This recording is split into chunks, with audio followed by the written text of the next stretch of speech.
नक्श की हंसी और नाचने का पागलपन रुकने का नाम नहीं ले रहा था। તમે छोड़ो नहीं बड़ी माँ, समोसा खाओ समोसा। उस आदमी पे अपना समय क्यों बर्बाद करना। ना जाने नक्श के हाथ में क्या लग गया, लेकिन उसके दिन की शुरुआत तूफानी हो गई थी। भाई साहब अपने कमरे से बाहर आने का नाम नहीं ले रहे। सुबह से शाम हो गई, लेकिन रह रहकर नक्श का पागलपन अभी भी जावेरी खानदान के घर में सुनाई दे रहा था। वो अलग बात है कि अब उस पागलपन को सुनने वाला कोई नहीं था।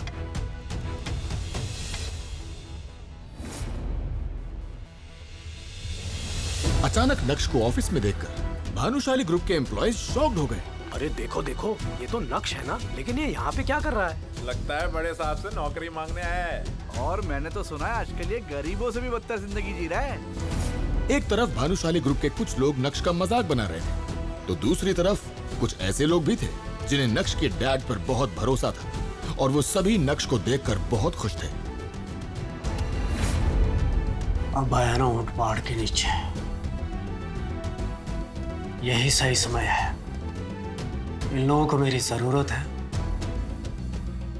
मजा आना चाहिए बस। कैबिन में बैठे यशवर्धन को भी नक्श का बड़ी बेसब्री से इंतजार था। भानुशाली ग्रुप ऑफ इंडस्ट्रीज के स्टॉक्स गिरते जा रहे हैं। अब यशवर्धन, भानुशाली और नक्श एक दूसरे के आमने सामने खड़े थे, लेकिन दोनों में से किसी के भी मुंह से एक शब्द भी बाहर नहीं निकला था। अंदर आओ बेटे, बैठ के बातचीत कर। आओ।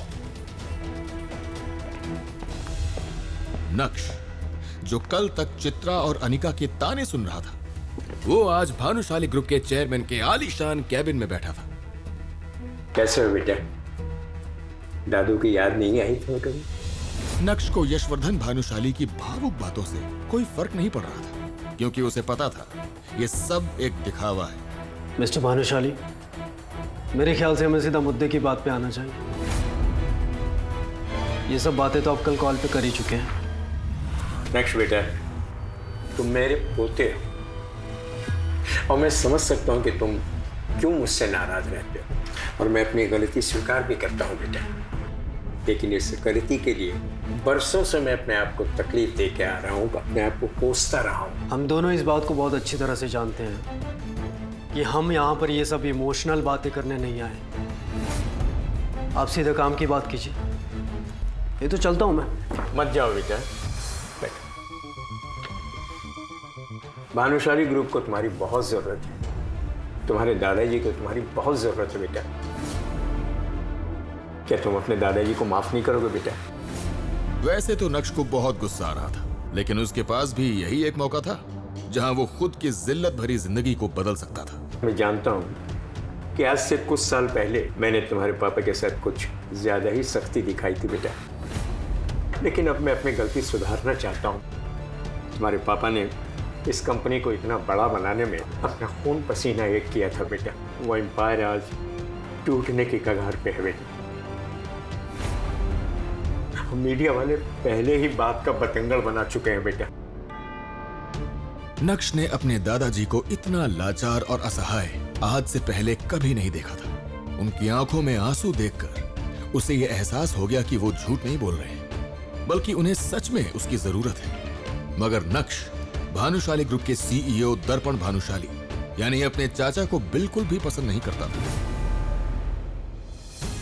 अपने दादाजी की बात सुनकर नक्श को उन पर दया आने लगी। ठीक है, बताइए क्या मदद कर सकता हूँ मैं आपकी? मैं चाहता हूँ बेटा कि तुम ये कंपनी ज्वाइन कर लो और अपने पापा की तरह से संभालो मेरे बेटे। नक्श ने कुछ देर सोचा और फिर बोला, तो आप ये चाहते हैं कि मैं अपने चाचा के अंडर काम करूं? नक्श मन ही मन सोच रहा था कि अगर उसे इस तरह किसी के अंडर काम करने के लिए ही बुलाना था तो इससे अच्छा फोन पर ही उसे सब कुछ बता देते।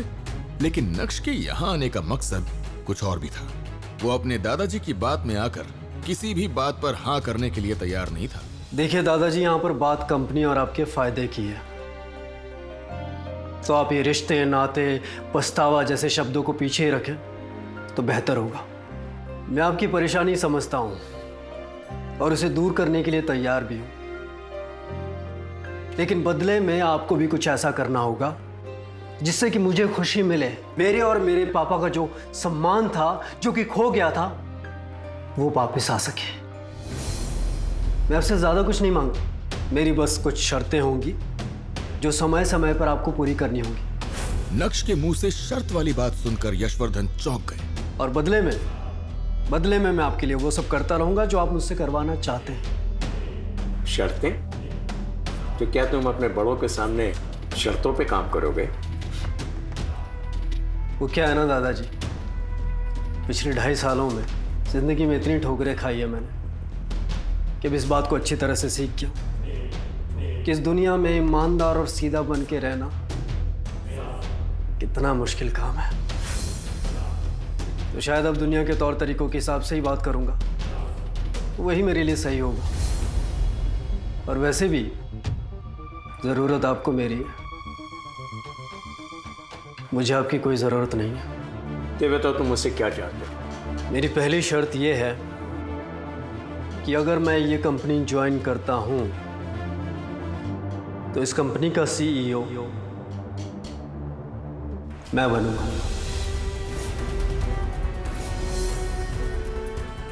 ये क्या कर रहे हो बेटा? तुम अपने चाचा की जगह कैसे ले सकते हो बेटा? ठीक वैसे ही जैसे चाचू ने मेरे डैड की जगह ली थी। नक्श की बात सुनकर उसके दादाजी ने कुछ देर सोचा और कहा, ऐसी बात नहीं है बेटा, लेकिन मुझे पता था कि आपने मुझे यहां बुलाया है ना, ये इसलिए बुलाया है क्योंकि चाचू का बिजनेस डूब रहा है, उसे बचाने के लिए। लेकिन दादू, मुझे लगता है कि आपको अपनी गलती का एहसास अभी तक हुआ नहीं है। अच्छा ये बताओ, तुम्हारी बाकी की शर्तें क्या है?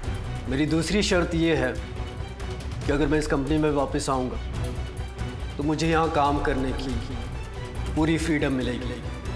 कोई मुझसे किसी तरह का सवाल नहीं करेगा। पैसा कहाँ से आ रहा है, कहाँ जा रहा है, ये सब मेरी देखरेख में होगा।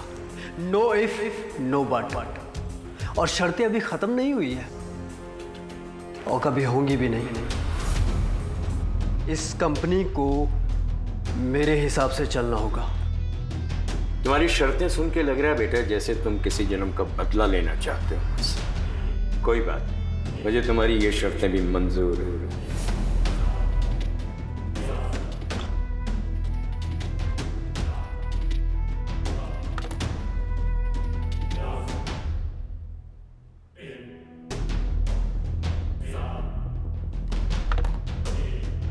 मौके के दस्तूर को नक्श अपने हाथों से नहीं जाने दे सकता था, इसलिए आज कठोर होकर उसने दिल की सारी भड़ास अपने दादाजी के सामने बाहर निकाल दी थी। आज समय भी नक्श का साथ देता हुआ नजर आ रहा था। नक्श का ये रूप यशवर्धन ने पहली बार देखा था। उन्होंने तो नक्श को बहुत सीधा साधा समझा था और उन्हें लगा था कि नक्श से बात करना बहुत आसान होगा, लेकिन मिलने के बाद उनकी सोच पूरी तरह से गलत साबित हुई थी। शायद उन्हें भी समझ में आ गया था कि नक्श को सब पता चल गया है। मैं नहीं जानता बेटा कि तुम्हारी इन शर्तों से तुम्हारे चाचा पे क्या असर पड़ेगा, लेकिन सच बताऊं तो मेरे पास और कोई ऑप्शन नहीं है बेटा। बेशक तुम अगले हफ्ते से भानुशाली ग्रुप के CEO नियुक्त कर दिए जाओगे बेटा। बात खत्म होते ही यशवर्धन ने सिर झुका लिया, लेकिन नक्श भी वहां पूरी तैयारी के साथ आया था। इसलिए नक्श ने अपने दादाजी के सामने एक एग्रीमेंट पेपर रखा और उसे साइन करने के लिए कहा।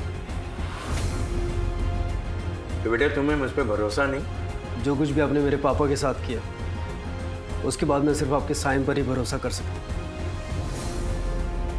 अग्रीमेंट की एक कॉपी साथ में, अब सारी फॉर्मेलिटीज पूरी कर दीजिए। और हाँ, इस बात को दिल पर मत लेना, क्या है ना, दादू हैं आप मेरे, इतना तो अपने पोते के लिए कर ही सकते हैं। हो सकता है शायद आपका पछतावा भी थोड़ा कम हो जाए।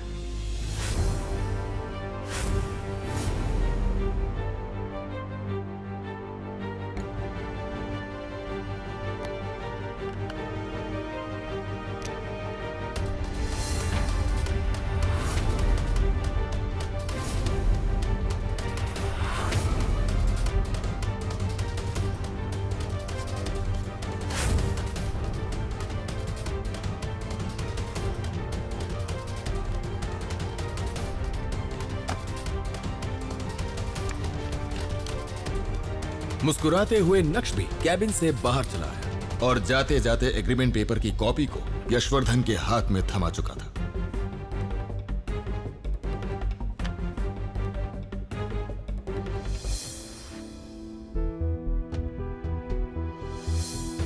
चार साल पहले कॉलेज पास आउट होने के बाद जब नक्श ने अनिका के पापा के साथ काम करना शुरू किया था, तब सिर्फ अनिका के पापा ही थे जो ये जानते थे कि नक्श का पूरा नाम नक्श भानुशाली है। इतना ही नहीं, कॉलेज की पढ़ाई के दौरान उसके दोस्तों को भी उसके बारे में कोई जानकारी नहीं थी।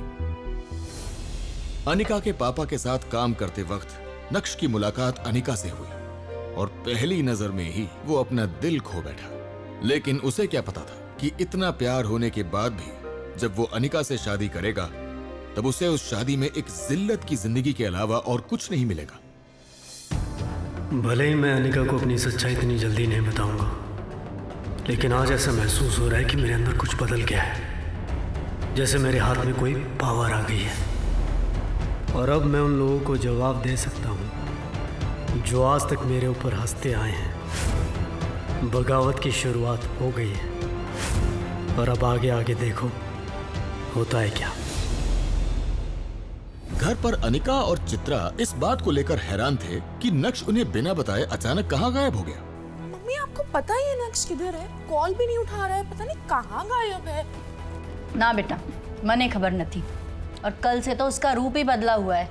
अरे राक्षसों के जैसे हंस रहा है, नाच रहा है, किसी को उसके बारे में कुछ खबर नहीं है।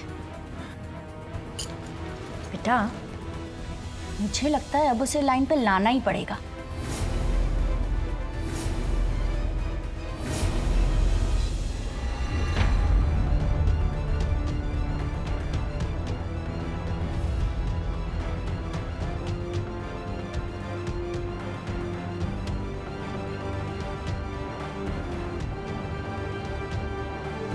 नक्श के बारे में ना तो अनिका कुछ जानती थी और ना ही नक्श के दोस्त।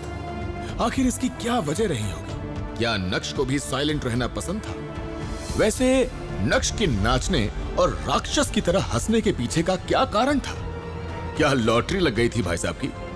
जानने के लिए सुनिए Insta Empire only on Pocket FM।